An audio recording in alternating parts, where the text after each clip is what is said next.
Alright guys, this is a video series we're doing called Reconstructing Andy, and basically we're just going to go through the steps of each workout. The overall plan for Andy is, as you guys know, at the US Open he injured his left quad, and we're just slowly getting him back up to speed and even better than he was at the US Open at the LA Fit Expo. So we're doing a lot of hypertrophy type of training, a lot of failure sets, a lot of volume, rep ranges around 8 to 12, and rest periods are short. We're going to keep doing that for the next couple weeks. We're going to start adding in more rest pause sets, more drop sets, just intensifiers down the road, not right now. This week is kind of like a get back to basics this week. So we started off with some basic bench presses. His sets for about 12 reps each set, and the goal was today was to reach failure on 2 sets. So if you guys see the video, he hit 365 for 12, and then he hit 355 for, I think it was like 8 or 9. But I'll let Andy, how did that feel at the first set feel?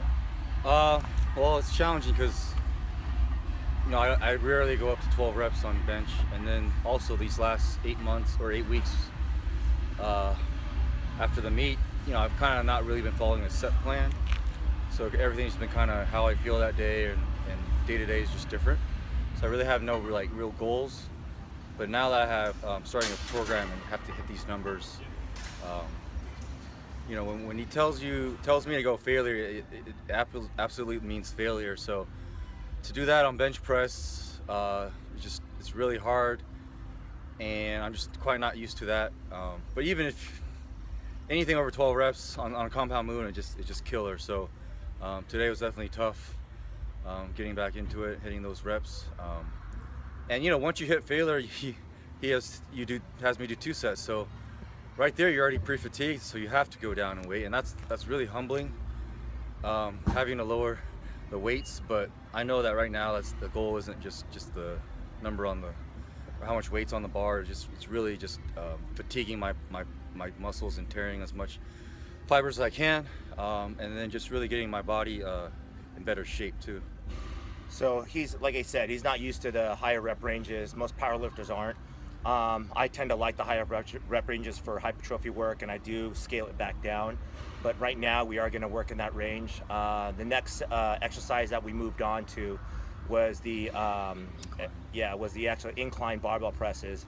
And right here he stayed at 275. You guys might think that's not a lot of weight, but considering all the reps that he did with the bench, and I'm asking for failure, 275 for 12 reps, as you can see in the video, was a gut buster.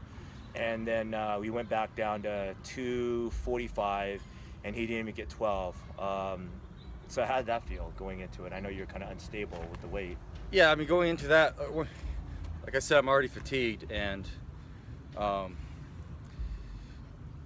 it's hard to pick the weight. So you just kind of start off somewhere and you just go as hard as you can, and you just know that it's gonna hurt. I know no matter whatever weight's on there, it's gonna hurt for 12 reps, but you just have to, part of this is strength and endurance, but a lot of it is also just mental strength, mental toughness, and just getting the reps done. And then a key is also having a good spotter, a training partner that you trust. And even if I fail at 9, I need him to push me to 12, but not do all the work for me. So that's where this type of workout, it's very important to have someone push you and spot you and everything. But like I said, it's mentally challenging, and at times you just feel so weak and broken down. But this is all part of a plan, long-term plan. So right now it's hard to see the end result and feel great about it. But I've been through with Ed for this hypertrophy phases before, and I know that in the end it just pays off once you put all the muscle on, and you just teach your muscles, your new growth to be stronger. So we after that we moved into some pec decks, and I'm a big believer in isolation movements into like a lengthening and a shortening type of exercise, and especially for the pec decks. I really do like it for lengthening and shortening the muscle. And we did about 2 sets, 12 reps here. Had a lot of blood in the muscles already, so really didn't need a lot of warm up. just be careful with the stretch. I tend to like to put the pressure around the bottom of the hand or on the pinkies when you're doing pec decks. So you're kind of going like this, and you're trying to touch the inside of your elbows together. That's kind of where you bring the chest into play more, instead of trying to use your shoulders and your biceps to try to curl it in. So we didn't do a whole lot of weight here. As you can see, Andy didn't really, he did about 3/4 the stack, which actually is a lot of weight considering how I want him to do it, to squeeze the pecs together. And from there, we moved on to the final exercise, which was, it's like a semi-flat incline hammer strength press. But what we did here is we put some red bands in there, doubled it up, and went 3 plates on each side. The focus of this exercise and this movement is explosion. So as you can see in the video, it was tough. I always say you have to beat the bands. So when you're pressing out the bottom, if you're not coming out with speed and you're not really coming out with any type of power, the bands are going to catch you and they're going to bring you right back down. So if you're not coming out with power, you're not going to get out. And I like the band work at the very end or sometimes in the beginning to really build that explosive speed. I think Andy will describe how it felt initially at the very bottom of the rep. Yeah, I mean, the bottom of the rep, it feels okay, but once you get 1/4 of the way up, then you start feeling that band pull on you. It's like you're hitting a wall. So it's really teaching you to just push through that, and you just have to be super explosive and just know that, like, if you slow down, it's just gonna bring you way back. It's just like, you know, someone pulling you from behind. So it's really gonna teach me to push through any sticking points, and that's what's good about speed work in the bands. So we, after that work, I mean, all in said and done, we did about 8 failure sets. And for some of you guys that know what that means, that's a lot of volume for failure sets. A lot of guys, even bodybuilders, they do maybe 12 to 16 sets per body part, but their last set on a given exercise is the failure. Say they might have only done about 3 to 4 failure sets, an entire chest workout. Where Andy and I, we did 8, and it's a lot. I don't want to go into the science of doing that many volume sets with the failure, but it works. Again, there's no intensifiers that we did, not this week. We're going to bring that into next week. We went ahead and did some delts. This is our primary chest day. Delts and triceps are secondary. Our next workout will be primary shoulders, secondary chest and triceps. So here you'll see we did some high rep lateral raises, seated lateral raises, cap off our delts, went really high. The trick to this exercise that we both do is we try to stretch out our arms as far as possible. So you can see in the exercise, we're trying to touch walls on each side of us. So we're really trying to extend our arms as much as we can. It depresses the traps, keeps your chest high, and it really focuses on the delts. And we kept the rep ranges high with the weights, around 15, 20 reps when all is said and done with the partials. You'll see here, Andy will explain how we do these from full range to partials. On the side lateral raises? The side laterals. Yeah, so I mean, we do them seated so that we take a lot of momentum out. You can't use your legs and swing. And then the way we do it, we keep our shoulders back and our shoulders down and reaching for the sides. That also takes the traps out of it. And by sitting down too, it just makes it so much harder, so much more isolated in the constant tension. And we just get to a point where we're just raising it as much as we can. Even if it only goes up a couple inches, it's still stimulating it. So we don't even count anymore. We just do maybe 1 warm-up set, and then we go straight into failure sets. And like I said, I stopped counting on these. You just want to just push your body as much as you can.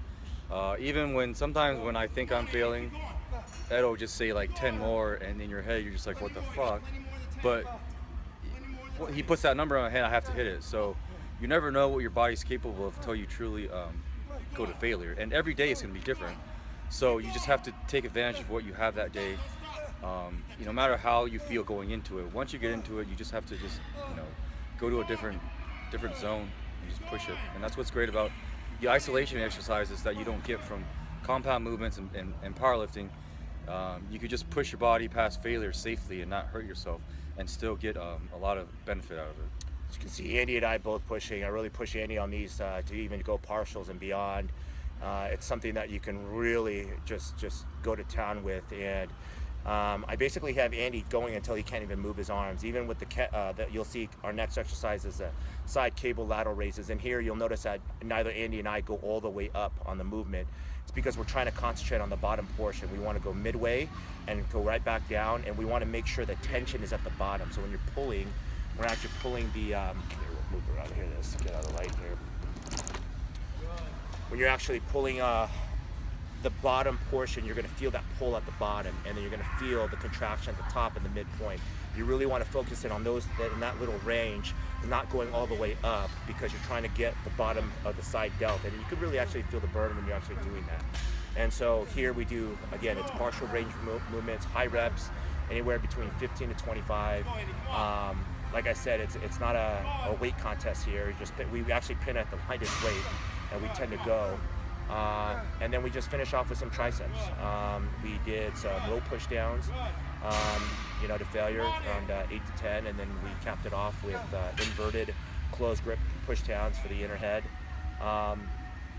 Overall, Andy pushed hard. He's getting ready for, we're getting ready for a meet in November, and then his big debut at the LA Fit Expo. I think we have a lot of 26 weeks. So we've got some time. It's laying the groundwork for Andy, trying to get that base.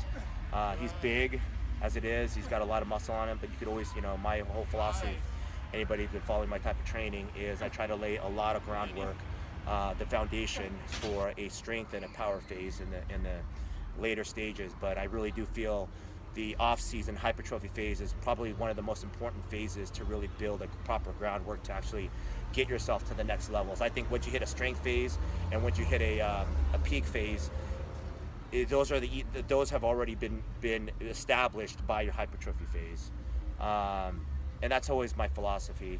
Andy, he's a hard worker. He does exactly what I asked him to do. He doesn't bitch, he doesn't complain, and he doesn't alter from the workouts. He doesn't alter from his meal plans.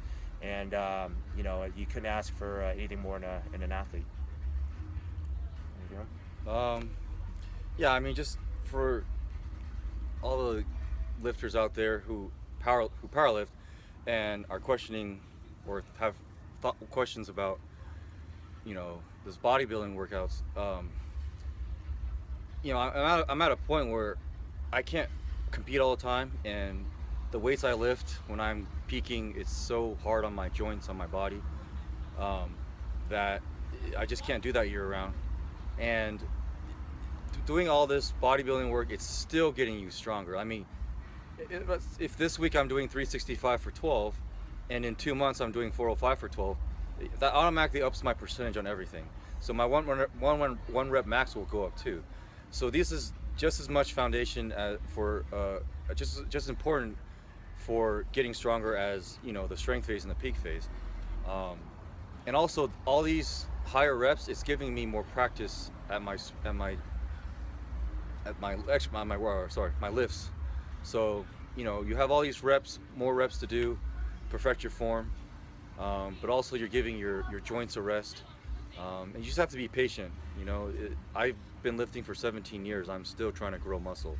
So all of you who've lifted 2, 3, 4, 5 years and think you've been in the game a long time, you're not there yet, not even close. It takes years to build the muscle that you really want. So just be patient and just know that it's going to take a long time. All right, guys, we're going to sign off till our next installment, Reconstructing Andy. See you guys later. All right, bye.